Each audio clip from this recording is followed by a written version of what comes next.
প্যালেস্টাইনের সার্বভৌমত্ব প্রতিষ্ঠায় জোর দাবি মাহমুদ আব্বাসের। গাজা অভিমুখে এগিয়ে চলছে সাংবাদিক চিকিৎসকদের নৌবহর এফএফসি। শান্তি পরিকল্পনায় হামাসের প্রতিক্রিয়াকে স্বাগত জানালো তুর্কি। লেবাননের সশস্ত্র বাহিনীর জন্য ওয়াশিংটনের $230 মিলিয়ন তহবিল। সিরিয়ার অভ্যন্তরে অভিযান চালিয়ে 4 জনকে আটক করেছে ইসরায়েল।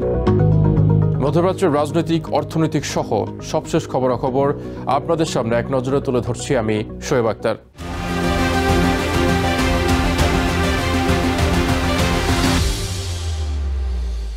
ইসরায়েলি অভিযান বন্ধের নির্দেশনার পরও গাজায় একাধিক বিস্ফোরণ ও ড্রোন হামলার খবর পাওয়া গেছে। এসব হামলায় শনিবার ভোর থেকে কমপক্ষে 29 জনের মৃত্যু হয়েছে। এদিকে ট্রাম্পের পরিকল্পনায় হামাসের জবাবে প্রেসিডেন্ট ট্রাম্পের পরবর্তী প্রতিক্রিয়াকে স্বাগত জানিয়েছেন প্যালেস্টাইন অথরিটির প্রধান মাহমুদ আব্বাস।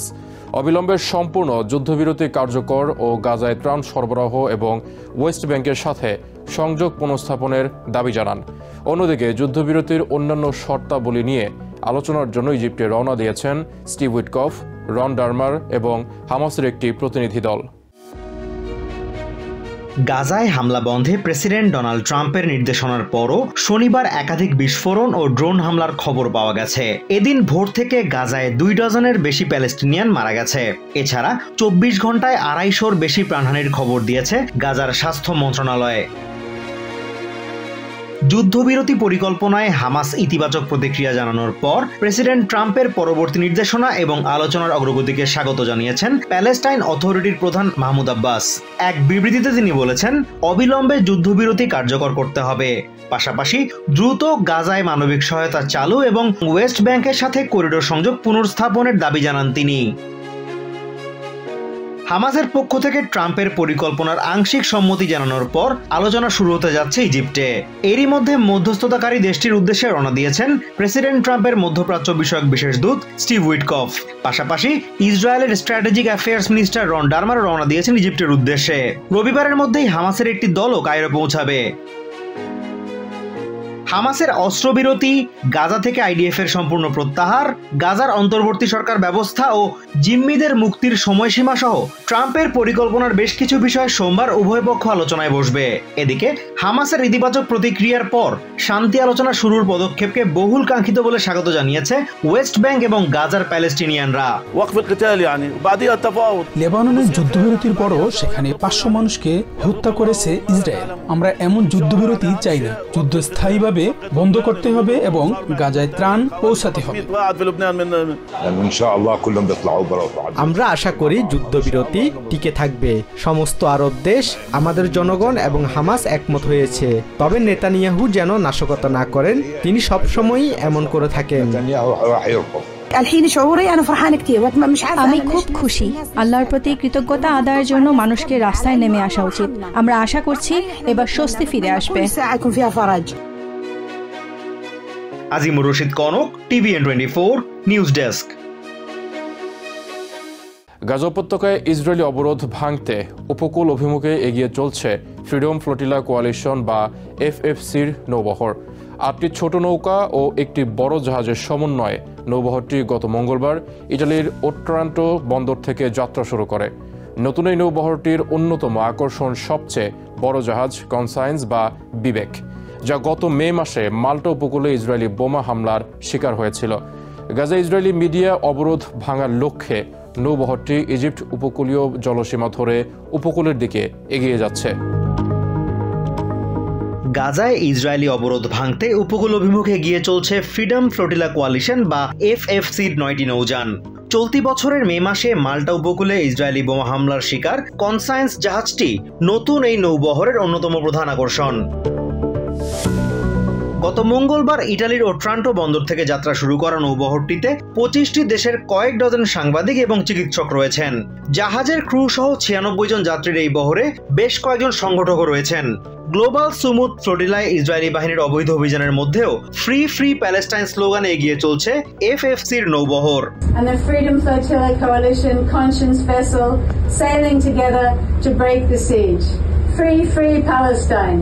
দখলদার বাহিনী গাজা উপত্যকায় চতুর্মুখী অবরোধ আরোপ করে রেখেছে, যার মধ্যে বিদেশি সাংবাদিকদের প্রবেশে নিষেধাজ্ঞাও রয়েছে।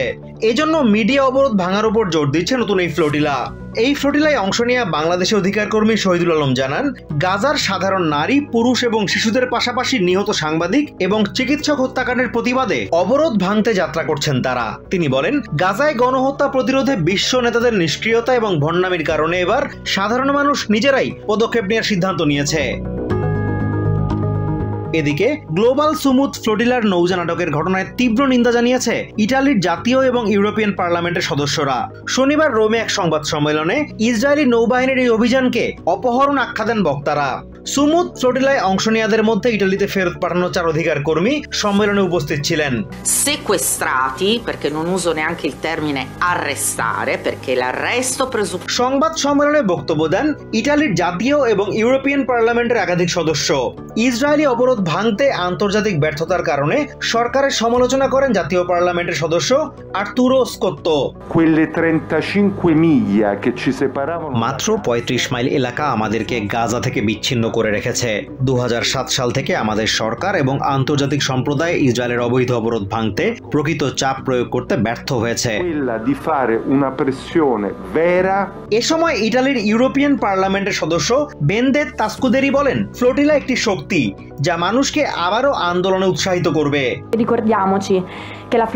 আমাদের মনে রাখতে হবে, ফ্লোটিলা কোনো লক্ষ্য নয়, এটি একটি প্রতিবাদের উপায়, শক্তি এবং আশাবাদী হওয়ার মাধ্যম, যা আমাদের সরকারের কাছে ন্যায়ের পক্ষে কথা বলার সাহস যোগাবে।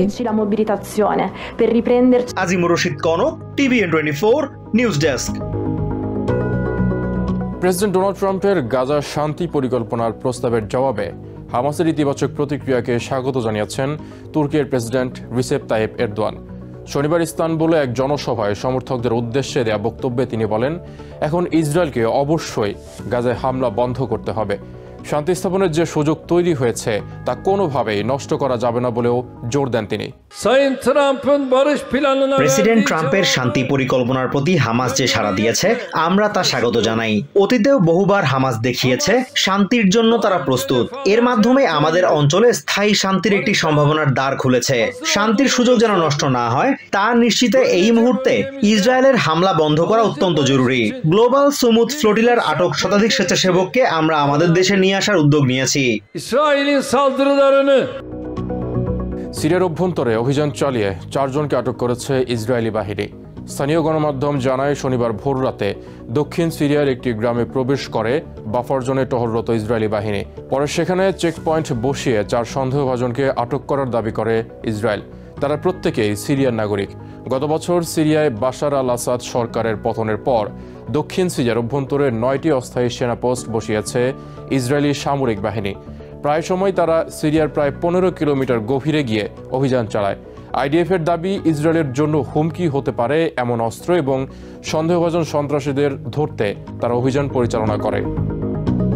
সশস্ত্র গোষ্ঠী হিজবুল্লাহ নিরস্ত্রীকরণ সহায়তায় লেবাননকে $230 মিলিয়ন তহবিল প্রদান করেছে ট্রাম্প প্রশাসন।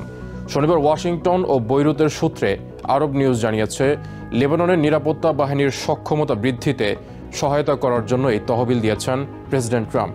তহবিলের $190 মিলিয়ন লেবাননের সামরিক বাহিনীর জন্য এবং $40 মিলিয়ন অভ্যন্তরীণ নিরাপত্তা বাহিনীর জন্য ব্যবহার করা হবে। চলতি বছরের মধ্যেই হিজবুল্লাহ সহ অন্যান্য সশস্ত্র গোষ্ঠীগুলোকে নিরস্ত্রীকরণের পরিকল্পনা গ্রহণ করেছে লেবানন সরকার। গত বছরের নভেম্বরে ইসরায়েলের সাথে যুদ্ধবিরতি চুক্তির অংশ হিসেবে এই পরিকল্পনা নেওয়া হয়, কিন্তু যুদ্ধবিরতি চুক্তি সত্ত্বেও লেবাননে ক্রমাগত হামলা করে যাচ্ছে ইসরায়েলি বাহিনী। এক নজরে প্রতিদিন মধ্যপ্রাচ্যের খবর জানতে চোখ রাখুন TVN 24 নিউজ নেটওয়ার্কের ইউটিউব ও ফেসবুক পেজে। নিউ ইয়র্ক থেকে সম্প্রচারিত TVN 24 টেলিভিশন বিশ্বজুড়ে বাঙালির কণ্ঠস্বর।